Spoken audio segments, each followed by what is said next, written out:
Good to see you guys. This is Kurt Van Anen, your host of the Mañana Morning Check-In. It's live on YouTube right now. Hopefully your notifications just went ding, ding, ding, ding, ding, and you're tuning in. However, if you don't see this live on YouTube, you can always see the replay on mañananomas.com, or I put the replays up in my LinkedIn feed. So if we're connected on LinkedIn, you still have an opportunity to see this. Of course, I want you to, go to YouTube and click subscribe and notify and all that fun stuff, because that gives me access for some other tools. So anyway, happy Friday. It's been a short week, right? A lot of people took Monday as the holiday with the 4th of July. And I'm over the moon. It's a good week. Now, when I say it's a good week, I'm not referring to the tens of thousands of dollars that did not show up in my bank account this week. But what I am referring to is I've had some real winning connections made this week with people through LinkedIn, through the Mañana No Mas network, and I've rekindled some relationships with people that just, re-sparked things that were kind of cold, right? Put on the back burner a little bit. And that inspiration came from talking to you guys, came from, doing the work, doing the daily grind, and putting out content on a daily basis that makes me aware of, okay, if I'm gonna do this, if I'm gonna talk to people every day, I gotta lead, I gotta show by example, right? I've got to, put money where my mouth is, make things happen. So I told you guys I was listening to Storybrand, the ebook, right? So I was listening to that. I was mountain biking yesterday, and that finished up for me. So that was good. Where I want to make sure I say things right.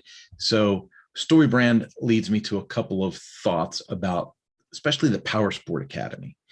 I had realized that maybe my messaging was more like, here's my features and benefits. Here's my features and benefits. Here's my features and benefits. Here's what I'm going to bring you. And not enough of, here is your pain point. Like, am I describing this pain point to you? We have a solution. Am I describing this pain point to you? We have a solution. Or a direct offer, like what I just put onto the website, right? Says, hey, give me 30 days and I'll increase your parts and labor sales by 15%. Now, for a lot of dealers, that's some low-hanging fruit. I can go into a lot of dealerships and just take a look around and go, okay, let's fix this. And that thing could, bring 25, 30% more sales to that department. Not because they're stupid, not because they don't understand business, not because they don't care, but because they're immersed in something where they're struggling with survival every day, that they don't get a chance to step back and look at like the big picture and thriving, right? And so I bring a lot of that to the table when I'm talking with new clients. And power sports is my specialty, so that's where that lines up, right? That's how that just falls into place. It's interesting because I talk to other business owners in other genres, and typically when I'm discussing things with them or hashing out a problem or just networking with people, they'll say, oh, I've really got a problem with A, B, and C. And then I can liken that to, a different situation and go, oh, so if I hear you right, you're saying A, B, and C is the issue. Well, let's take a look at D, E, and F and see how that's affecting A, B, and C. And let's see if we can tweak D and F just a little bit and see if A and C, elevate. Right. And then typically that happens and they'll go, oh my goodness, how did you figure that out? I've been looking at this forever. And it's again, not because they're stupid. It's, you can't see the forest through the trees, right? They're in it and they're trying to survive something. They're trying to push through something that they see as a barrier. Whereas with outside eyes, you can look at it and go, well, from a big picture, it's just this much. Right. And so you can kind of knock that out of the park just by a change of perception, which is what a lot of consulting brings to the table. On top of those wins, those types of wins for the week, I went out today, it's Friday, and I went out today with my son and we had our mentorship breakfast. And I do this every now and then, and I'm not trying to force feed my faith on you, but a lot of the wisdom that I get is derived from faith writing. perspectives. That's the way to say things, right? So John Maxwell, I'm a fan of his. I have a book called The Leader's Heart, A Leader's Heart, and it's a daily devotional. And today I thought was especially wisdom filled, especially because it came from the book of Proverbs, which is, if you're not familiar with scripture, Proverbs is about, it's sayings about wisdom, right? And so it says, blessings on the head of the righteous. The mouth of the righteous is a well of life, right? So those that are righteous that speak, they provide energy. They provide, the wellspring of life, that kind of thing. It says, wisdom is found on the lips of him who has understanding. So take the time to observe, take the time to look, take the time to educate yourself, and then use the words, right? It's kind of what that's saying there. It says, but a rod is for the back of him who is devoid of understanding. Now, in scriptural times, when they wrote these things, what was the rod? Like, your rod and your staff protect me, right? Think in terms of like a shepherd in the field has a rod, right? He's got a big shaft, and that shaft is what he would protect the sheep with. So protect the sheep, lions, tigers, and bears. Oh my, right? It's got this giant stick to beat them with. So what it's saying here is, but a rod is for the back of him who's devoid of understanding. So if you choose to walk around in ignorance, life is going to knock you down, right? So a little bit, it says, wise people store up knowledge, but the mouth of the foolish is near destruction. In the multitude of words, sin is not lacking. So to interpret that, it's saying people that speak a lot, especially speak a lot without knowledge, without forethought, when people constantly have an opinion on something that they're not educated in, typically sin or negativity is within those words, okay? It says, but he who restrains his lips is wise. The lips of the righteous feed many, but fools die from a lack of wisdom. So I like Proverbs because it talks about wisdom a lot. In fact, one of my favorite verses is from the first chapter of Proverbs. Hey. Hello. How you guys doing? Good. How are you? Perfect. I'm on YouTube Live. You guys want to be on the show? I'm good. I brought muffins though. Oh, and I brought scones. And we have gluten-free caramels for the daughter because she's gluten-free. Oh, wow. They're expecting you. Just go ahead and give a tap on the door. No worries. So I got the garage open for fresh air and community, right? So again, one of my favorite verses is from Proverbs chapter 1, and it's verse 7. And it talks about fools despise wisdom and instruction, right? It basically says, and let me read it for you word for word for word, so I don't screw things up, right? And bear with me here because I'm going to look this up. Proverbs is right after Psalms. For those of you that are looking, Psalms is the biggest book in the Bible, and it's almost right in the middle. So when you know that Proverbs is right next to it, it makes it kind of easy to find things, right? And this verse starts out with fear of the Lord. So it says, the fear of the Lord is the beginning of knowledge. Fear of the Lord isn't like cowering under a desk in a storm. Fear of the Lord is like respect for the Lord, right? Acknowledging that he is the creator, right? So fear of the Lord is the beginning of knowledge, but fools despise wisdom and discipline. And what I really, really like about that is if you jump off to chapter 2, in chapter 2, it says that God gives us all the wisdom for free. He gives us this wisdom, through the inspiration of the Holy Spirit. And it's just up to us to say yes and to accept it, right? And so I work pretty hard at trying to not being someone that reads scripture and then tries to look down on people that don't, right? Because that to me is that's the giant hypocrisy of Christianity that we see in the mainstream. I think it's really, really important that whether you Buddhist, anything, you're trying to enlighten yourself. You're trying to grow yourself. For me, I love Christianity. I believe that, Jesus is the only way, all these fun things.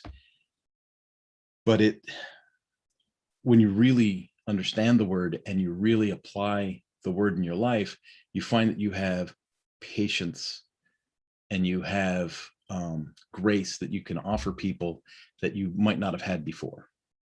Okay, so let's see what John has to say. John Maxwell. Let's see what John Maxwell has to say about that list in Proverbs that we had read about. The lips of the righteous feed many. It says many verses in Proverbs speak of the tongue and how to use it as a positive influence. Leaders who use words skillfully increase their influence. Leaders who understand the power of their words accomplish the following. It says they proclaim justice and are blessed. They speak hope for the future. They speak forth wisdom and save others from ruin, right? To give people good advice, right? They know when silence is more powerful than words. I'm going to tell you, that one took a long time for me to start to understand, and I'm still kind of working on it. There were times like when I worked at Suzuki and the room's full of vice presidents, and I thought that I had some brilliance to share with the room. There were moments where I had to pull back and go, you know what, my brilliance doesn't deserve to be in this room yet, and just shut up. And it's amazing what knowledge was gained through the silence, right? So that comes with time. But again, I'm in my 50s, right? It took a long time to learn this stuff. And then 5 is the words feed and nourish many others. Their words feed and nourish many others. And that's my hope today. When I read that with Hayden, that last sentence, their words feed and nourish many others, I thought, well, I'm going to have to read this today when I get on the Mañana Nomás morning check-in and make sure that I'm adding value, that I'm driving some type of positivity to more than just me and my son at breakfast, right? I want to make sure that I'm adding value as we go along. So again, fantastic week. Lots of killer people in my network. I've got some great meetings scheduled for next week out of the work we did this week. The project up in San Francisco got a clean bill of health from the customer. They're thrilled. And we're going to take a break for the next week or two while they gather some of their content together. And as they edit their content down and build me a package of content, once that content's done, then I can fill the space that I've made for them. So this is a really cool project. A lot of times I'm responsible for the content and for the design and for everything. So when you go to the Power Sport Academy, you're seeing a Kurt Von Onen work. When you go to the Challenge Connection, you're seeing a Kurt Von Onen work. When you go to Mañana Nomás, you're seeing a Kurt Von Onen work. You're seeing my vision of design or what interprets the design that I want for that space and the content within it. This project was really cool because they had an idea for a design and they had a design to show me that was about halfway done. So they had 2 or 3 sample pages that they could show me. But of course, this website needs multiple pages, right? It's a membership site. And so we need to have a template for courses and a template for lessons and a template for the blog and a template for testimonials and a template. And all that had to be built using kind of that sample page work that they had put together. And so for me, it was a really fun project because I'm not in charge of content. They're in charge of the content. So they're in charge of what is in the website. And they gave me an idea for design, but I got to expand the use of that and build. When I talk to them, I talk in terms of like building a house, right? So I'm like, look, we got the stonework done. We got the framing done. We've started to put up the electrical, right? With the membership tools and stuff like that. I said, but now we've gotten to the point where, we're going to hang the drywall and start doing trim and paint, right? So we need your content. And so we're off for the next week or two while they amass some content. And then when they give me their package, I'll load that first layer of content in for them. And then we've got about 10 hours set aside for tutorial time where I'm going to go and work with the customer directly and show them how the website works, where to put stuff, how to load things up. And, those sessions will more than likely be recorded on Zoom or some other type of tool like that so that they have a resource to go back to if they need it. And then, of course, I'll be on retainer if they need help in the future. I don't want to put the cart before the horse, but this project's almost done. Got another project that's in the pipeline for a large retailer. I mean, I'm really stoked about it because it's a national thing. And then I've got to lead in to a international manufacturer. Ooh, kill that thing. For an international manufacturer that needs some work on an internal learning management system and membership site for their staff. So things are moving, things are pumping right along.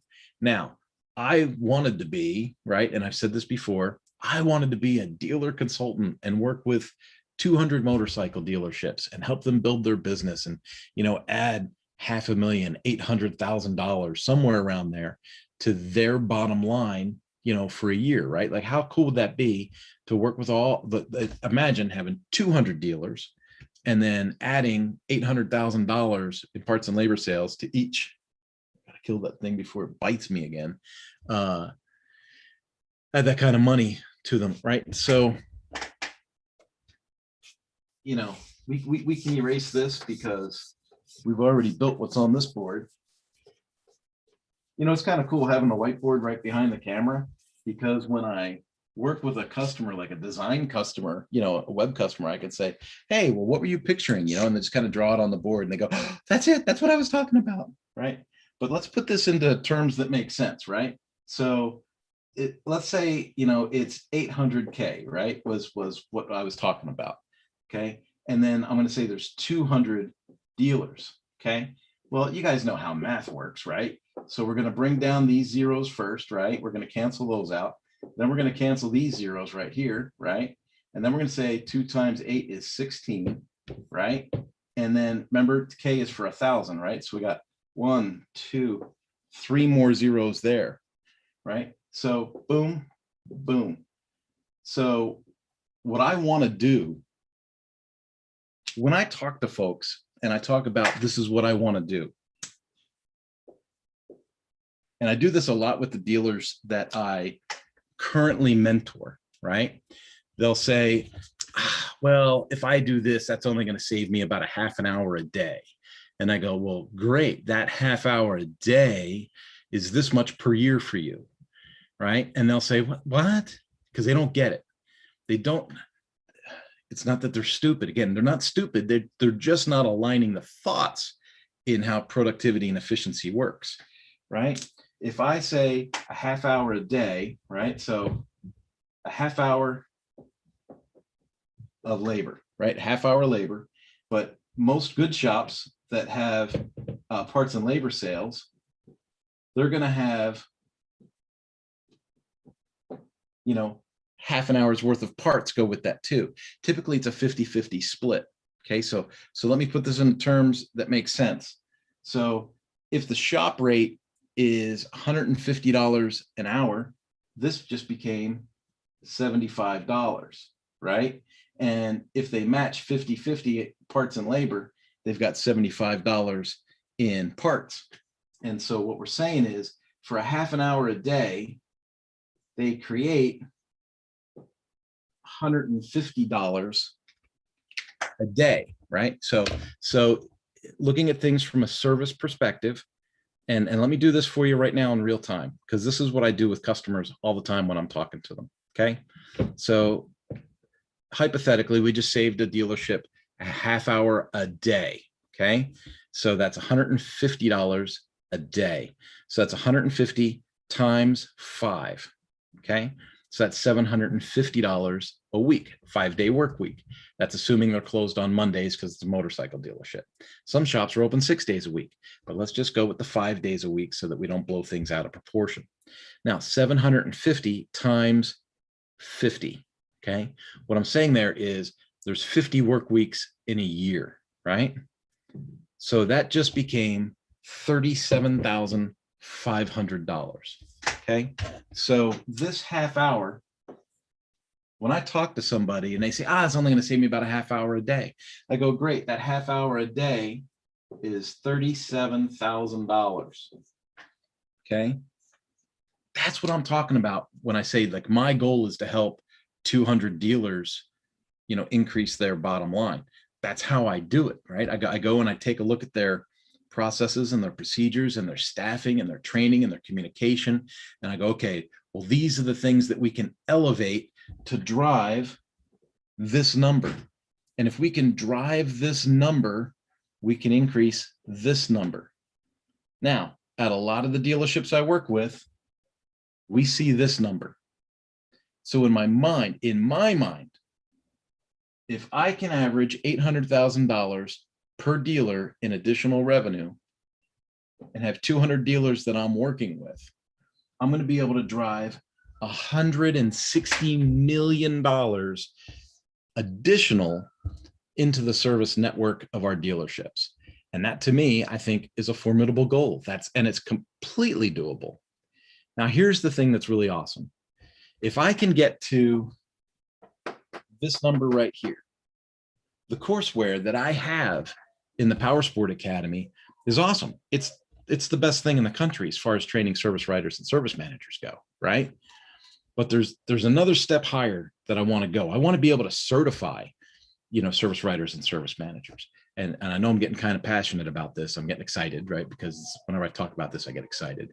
But my goal is, let's get here. Let's add $160 million to our service network out there working with service dealerships, right? Let's add the $160 million. As that $160 million is getting added to our network for additional parts and labor sales. And remember, it's not just helping the dealer owner get rich. That's not, it's part of the goal, I guess, right? But it's not the goal, right? The goal is the 10 families that work in that service department that benefit from that extra $800,000, right? Technicians that have a more secure, more regular, that's what I'm looking for. That's the word I'm looking for, a more regular paycheck. Instead of being like this with flat rate, kind of smooths out a little bit. Once these dealerships take my training, the technicians experience more of a flatlined growth with their paychecks instead of this nonsense, right? Because there's processes that we put into place that drive that. And so think about that. If a technician's paycheck becomes routine and regular and something he can depend on, well, chances are his family is happier, their family. There's female technicians, right? So if a technician's check is regular, their home life becomes more regular. They become happier people, and it comes back full circle to the dealership, and it helps with employee turnover and internal culture and communication, right? All of this starts to take place when the training is accepted and acted upon in a good way.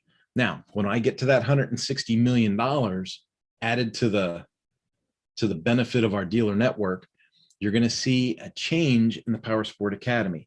You're going to see us go from a training company to a certification company. We're going to start certifying service writers and managers. And then, being a Powersports Academy certified service writer will have some weight to it, right? Because there'll be enough people in the organization where they'll be like, I recognize that name and that dude's certified. That's worth something, right? And we'll have a certification program with added courseware and more details about how to run an effective service department.